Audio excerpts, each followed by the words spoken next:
समीना पीरज़ादा के हस्बैंड ने दूसरी यानी कशफ के वालिद मुर्तज़ा साहब ने दूसरी शादी कर ली है। अब दूसरी बीवी से भी उनकी 2 बेटियां जबकि 1 बेटा है। इस वजह से उनका ज़्यादा वक्त बल्कि सारा ही वक्त अपनी दूसरी बीवी और बच्चों के साथ गुजरता है। कशफ के वालिद ने कशफ की ख़ानदान की ज़िम्मेदारी कभी भी नहीं उठाई है। इनकी तमाम तर ज़िम्मेदारियाँ इनकी वालदा ही पूरी करती हैं, जॉब भी करती हैं और घरेलू अखराजात तकरीबन सारे ही उसकी वालदा की ज़िम्मेदारी हैं। उन्होंने अपनी बच्चियों की तरबियत बहुत अच्छी मामलात को ज़्यादा फोकस करती हैं, जिस पर उसकी वालदा दूसरे के करीब करीब ही होते हैं, लेकिन असाइनमेंट्स कशफ की ज़्यादा अच्छी होती हैं। तकरीबन सभी टीचर्स उसको उसकी काबिलियत की वजह से अप्रिशिएट करते हैं। लेकिन कशफ चूँकि मिडिल क्लास घराने से है, उसकी ड्रेसिंग बिल्कुल सादा है और वो चूँकि एक मिडिल क्लास फैमिली से है तो दुपट्टा और रख रखाव और ये चीज़ें, जबकि दूसरी लड़कियां उसके मुकाबले में हर लिहाज से बेहतर हैं। तो फिर कशफ कुछ कॉम्प्लेक्सेस का शिकार भी है, अपने ख़ानदानी हालात की वजह से भी और कुछ अपने माली हालात की वजह से भी।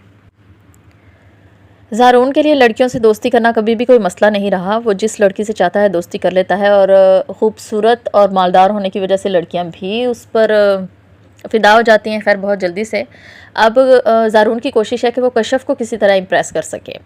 वो बहुत कोशिश करता है लेकिन कशफ उसे बिल्कुल भी इम्पोर्टेंस नहीं देती है, बल्कि उसकी इन हरकतों से वो इससे चिढ़ने लग गई है। इससे काफ़ी दूर बाकी लोगों से वो फिर भी बात कर लेती है, लेकिन ज़ारून से कुछ ख़ास ही चिढ़ती है।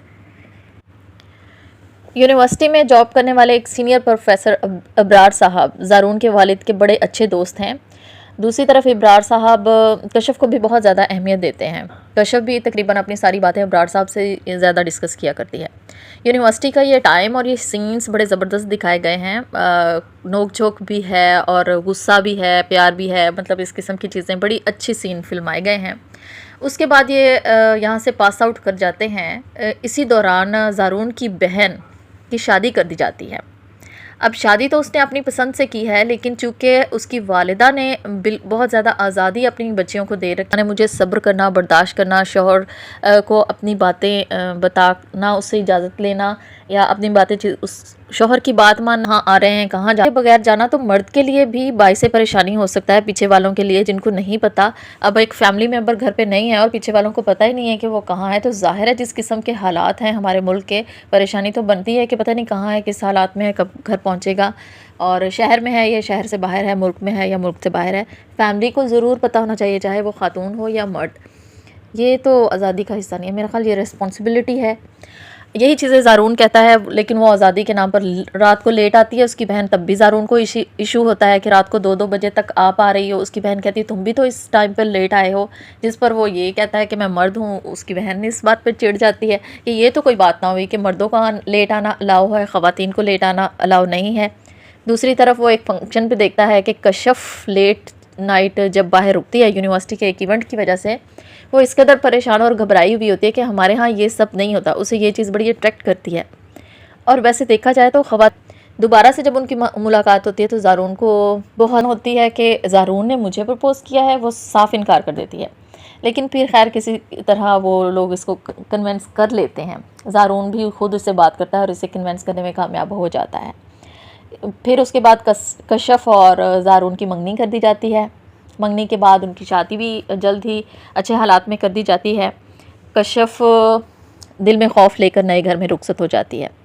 अब उसके जहन में कॉम्प्लेक्सेस जो शुरू से थे कि मर्द कभी भी अपनी फैमिली को संजीदगी से नहीं लेते। उसने सारी ज़िंदगी स्ट्रगल खुद की थी। उसने अपनी वालदा को स्ट्रगल करते हुए देखा था, अब वो खुद स्ट्रगल कर रही थी। उसके जहन में यही था कि मतलब डिपेंड नहीं करना चाहिए किसी के ऊपर भी ना। खैर उसकी वालदा कहती है कि तुम ज़ारून का ख्याल रखो, उसके काम खुद किया करो, उसे अपनी आदत डालो, उसके लिए खाना खुद बनाया करो। कशफ ये सारी चीज़ें ही कर रही होती है। ज़ारून को वो बतौर वाइफ बहुत अच्छी लगती है। वो उसे आइडियलाइज़ करता है कि कशफ की आदतें उसे शुरू से ही पसंद थी। इसी दौरान फिर कशफ एक्सपेक्ट करने लगती है और उनको पता चलता है कि वो ट्विंस होने वाले हैं उनके यहाँ। खैर जब वो एक्सपेक्ट करने लगती है तब भी वो रोने लगती है कि पता नहीं अब आगे चल के औलाद की ज़िम्मेदारी होगी, और पता नहीं ट्विंस हैं तो अगर दोनों लड़कियां होगी तो पता नहीं ज़ारून का बिहेवियर मेरे साथ कैसा होगा। अगर उसने भी मेरे बाप की तरह रिएक्ट किया कि मुझे बेटा चाहिए था तो फिर मैं क्या करूँगी। ये चीज़ें सोच सोच कर वो खुद ब खुद परेशान रहने लगती है। खैर ज़ारून एक बड़ा पॉजिटिव माइंडेड शख्स होता है, वो उसके बाप से तो बहुत ही ज़्यादा मुख्तलिफ है। हर तरह से उसकी केयर करता है। बड़े अच्छे, बड़े ज़बरदस्त किस्म के सीन्स हैं, लास्ट एपिसोड तक देखने वाले सीन है ना। अगर किसी ने नहीं देखा तो ख़ुद देखें, और मैं कहूँगी कि आप इस सीरियल को बहुत ज़्यादा एंजॉय करेंगे। उमैर अहमद की लिखी हुई इतनी ज़बरदस्त कहानी है, बिलखुसूस कशफ़ के लिए तो शिकवों से लेके शुक्र तक की कहानी है कि सारी ज़िंदगी उसने इतनी ज़्यादा स्ट्रगल की और बिलाखिर उसे नेमतें ही मिलनी थी तो नेमतें मिली हैं। ज़ारून की सूरत में उसे बेहतरीन लाइफ पार्टनर मिला है, वो जिससे चिढ़ती रही सारी ज़िंदगी, वो ही उसके लिए बेहतरीन शौहर साबित हुआ। चलिए जी, दोबारा आपसे मुलाकात होगी किसी और ड्रामे की कहानी डिस्कस करते हुए। तब तक के लिए अल्लाह हाफ़िज़।